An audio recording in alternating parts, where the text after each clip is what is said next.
Hi, I'm Tiago. Most of you already know me because I've been here for the whole week, but the title of what I'm gonna talk to you about today is from a very interesting song, like the deserts miss the rain, is the quote that I chose. And I chose this quote because in my day job, usually what I do every day is I work in this building right here. I do research in neuroscience.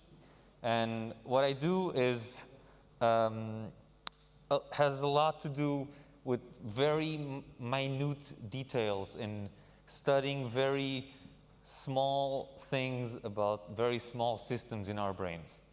Of course, during quarantine, what I did was replicating my entire building in Minecraft with my coworkers, as we all did.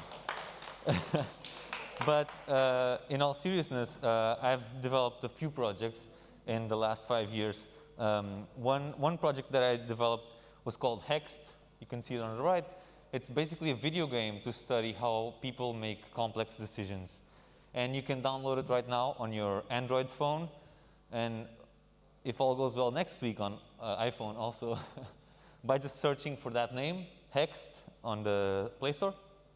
It's really cool, and you would help me if you download it. I also do a lot of things with clinical patients. So I work with patients to study mental health disorders, and that's me right now and my apparel for COVID. I had to immortalize it in a picture for prosperity. And I also work with other things like studying, as I was saying, in more detail, specific systems of our brain and how they work while we make decisions. That's just a snapshot of the latest publication that I published. You're free to read it if you're interested. But, as I said, sometimes the desert does miss the rain. And I for sure feel like I miss it.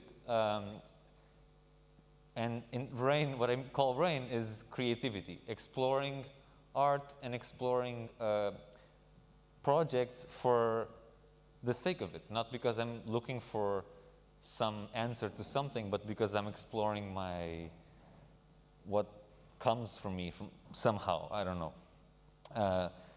However, every time that I'm faced with this and I want to do something about it, I hit this wall that I'm calling here the accuracy trade-off. Trademark pending. Basically, every time I try to investigate some artistic process, I hit a wall where I feel like I'm not being accurate enough about what I'm doing. And usually people talk about this. I'm not going to say the meme, because we all know what the meme is. But my work is not in the intersection. It's really over there in the science side. So fortunately, I work with very interesting people. And I stumbled across this quote here. The movements of 100 blank control elements in a dynamic three-dimensional visualization, revealing hidden patterns and creating new forms of interaction. And when I read this quote, which, by the way, is from my boss, Zach, I thought, you know, we should actually make that quote into something that we can do. The movements of 100 dancers control elements in a three-dimensional visualization, revealing hidden patterns and creating new forms of interaction. And we got together, me and him, and we formed this endeavor along many other colleagues that I will, in the end, I will give credit to. This thing that we called the Collective Motion Lab. The Collective Motion Lab is a informal collective of scientists that aims to explore how people interact in dance floors and how people dance. And our first project was called Psiloscope.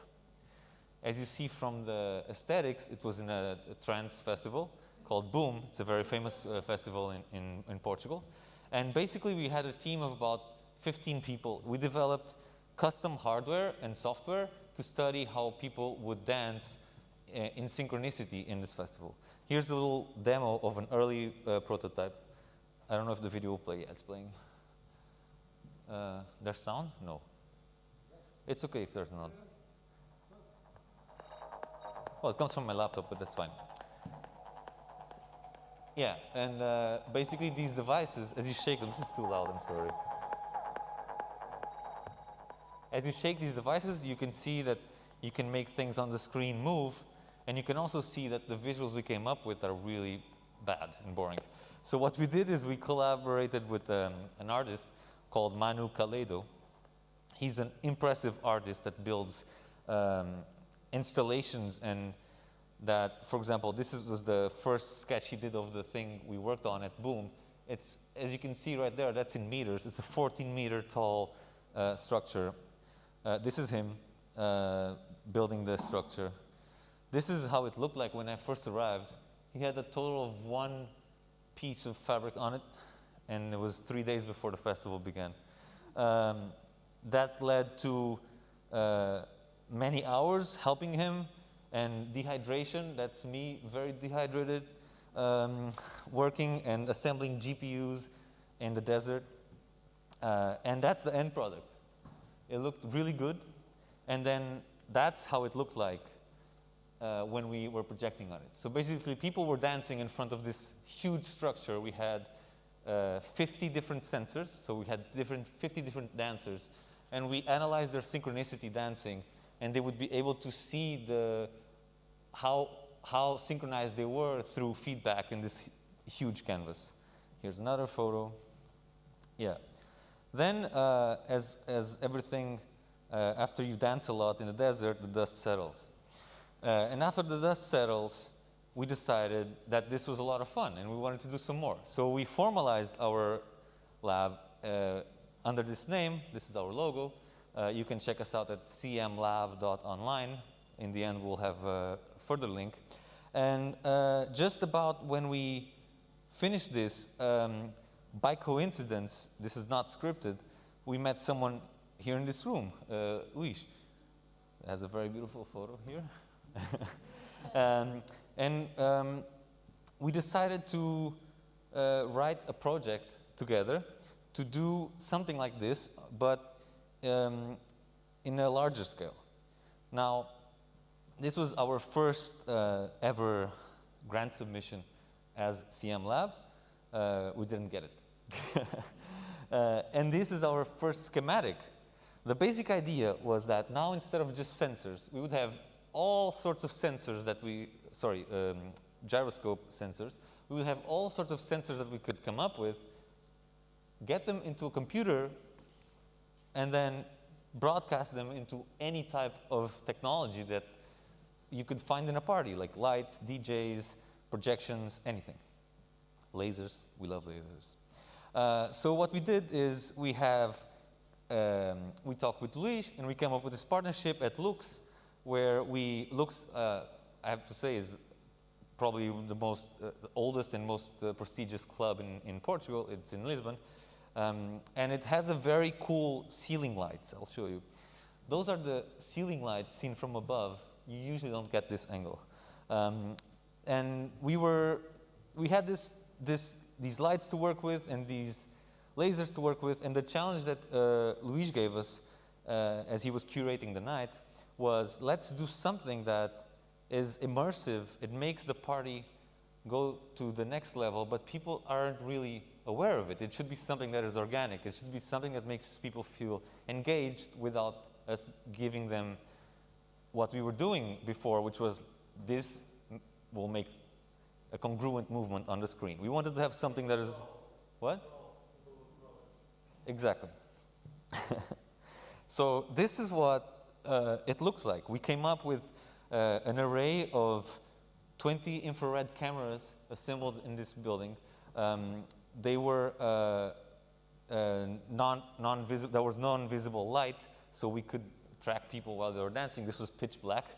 And then from this measurement of people dancing, we came up with this variable that we called entropy, which is basically just the overall motion and synchronicity of people dancing on the dance floor.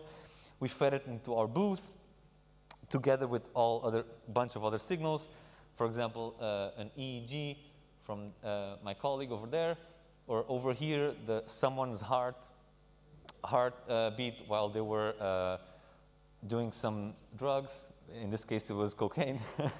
And we were basically controlling the ceiling lights, lasers, projections, and also feeding the DJs with some OSC that they could use in their sets. Now, this is a video of how it looked like in the end. So we were controlling these ceiling lasers. Those two lasers were the EEG.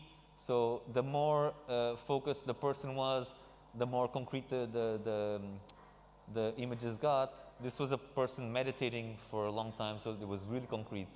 The ceiling lights were someone's heart rate beating. This was also someone that was meditating. That's why it was so slow. And it was a great success. Everyone was really happy. If people are from Lisbon, you will know some of these faces. And we decided to go ahead with this project, solidify it, and make it into a less hacky thing. Because at this point, it was something that we were invited to do for one night, and we wanted to have something that we could develop further. So we came up with the name Mind Crystal, and this little video will give you a summary of what it consists of.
Yeah, so this was in 2018, and we were going to showcase this actually at Boom Festival this year together with Chico from MooArts, and unfortunately, as you know, COVID happened, so no festivals for us. But in the meantime, we did some other things. So we did a very interesting collaboration that we called Metamorphosis.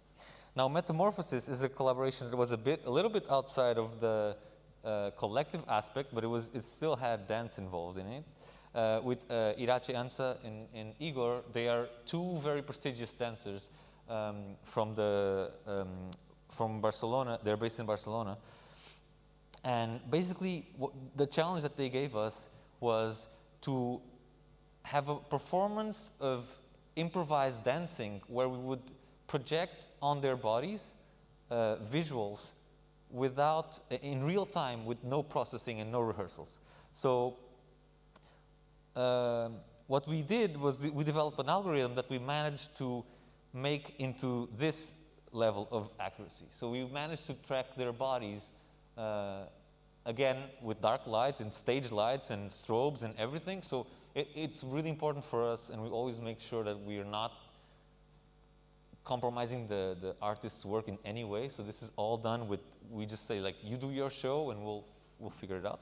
And this is one of them dancing, so that we tracked it like this. Here's a small video of what the performance looked like. So basically they were dancing, and then as the dance grew in momentum, it would start showing up in their bodies. We had also a colleague doing the VJing for this. And you will see in a second,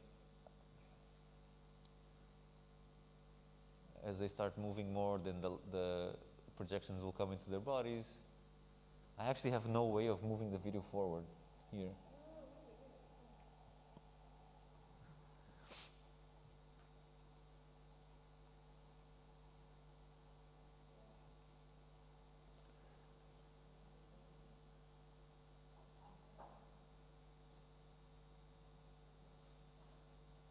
Maybe now this goes in.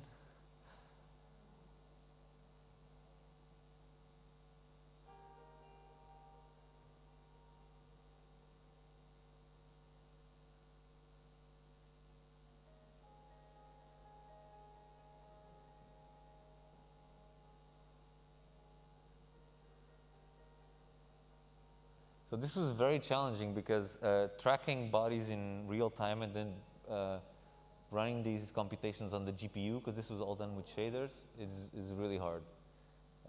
It's not perfect, as you can see, the system's not perfect.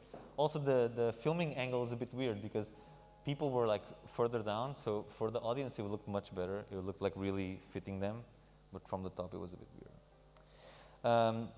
And also what we did was we came up with, as a side thing, as you know here, even in MTF, this probably happens, you start with something and you end up somewhere else. We came up with an algorithm that came out actually in a recent publication.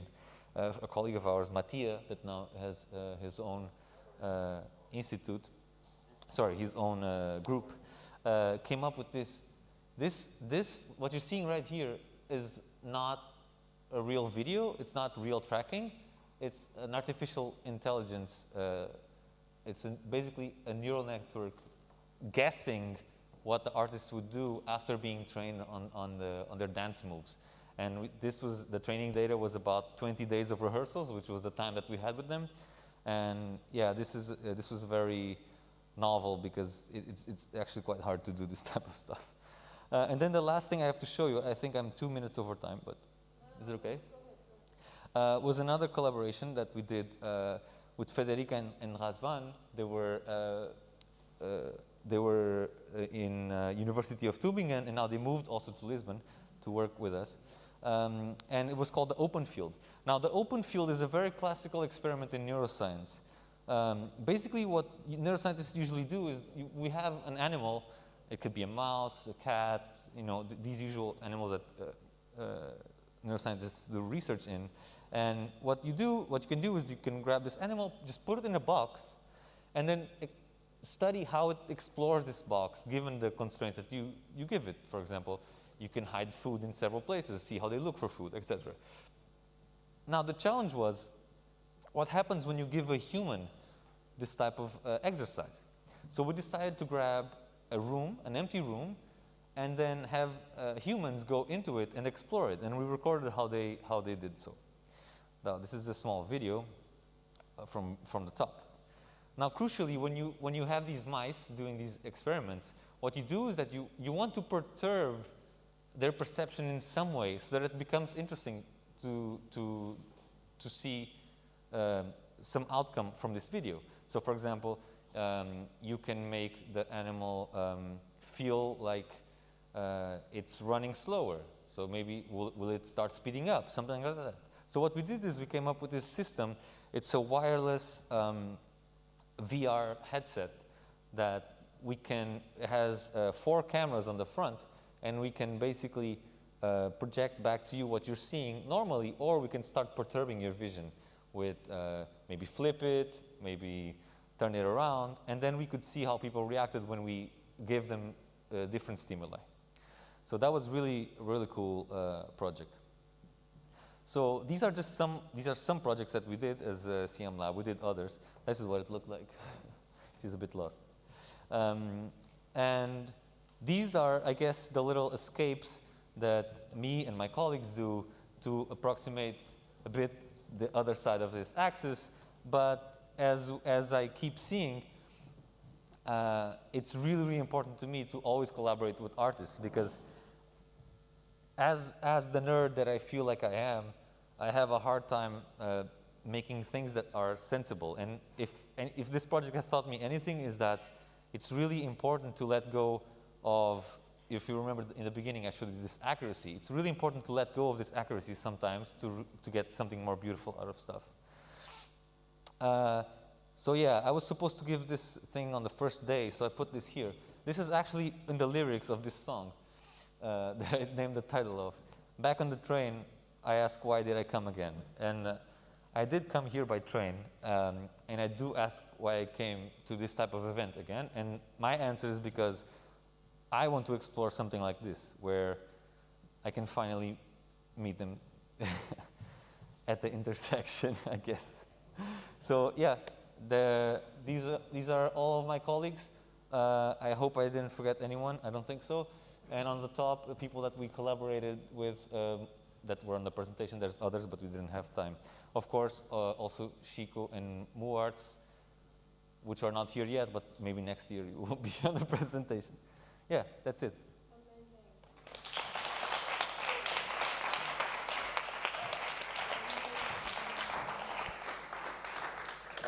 Amazing, Tiago. So I have one. Thank you. That's amazing. Did you see the presentation from this European project Untitled on Monday? I did. And what I'm really amazed at is that you have but from a completely different approach in terms of prediction, AI prediction of movement. And you've trained the system, in my view, very successfully. And I'm actually wondering if that can be used by KTH also to program robots, because they're using that sort of inference to then program robots to understand how to join people or how to kind of... Yeah? I mean, that's what they're using. They created very precise algorithms, but you've come to it from a different approach, and yet, it can be used in a similar way, which I think it's really worth exploring further. And also, I love the fact that you were emphasizing with those dancers, that you were emphasizing the fact that it wasn't precise, when what you're trying to do is not to be precise. For the rest of us watching the dancers, it was perfect, right? Yeah. So because you're conscious of the fact that it's not aligned exactly like you would imagine it to be, for you, it's important to be precise still. But for the rest of us, when we look at those dancers, the more you leave it fuzzy around the edges, the more I can project my own feelings and expectations onto it. And this is where you kind of start approaching the other side of the scale, which is the arts. So this is absolutely fantastic, and I'd love to sort of talk more about what we can do with the AI training and the prediction side of things, and also connect you with some of this other work that's happening. This was absolutely fascinating for me. I don't know if all of you guys were aware of, well, some of you were aware of it, but thank you for sharing it with us. Yeah, if someone has questions, you can come by. Absolutely, absolutely. Thank you, Tiago Quendera.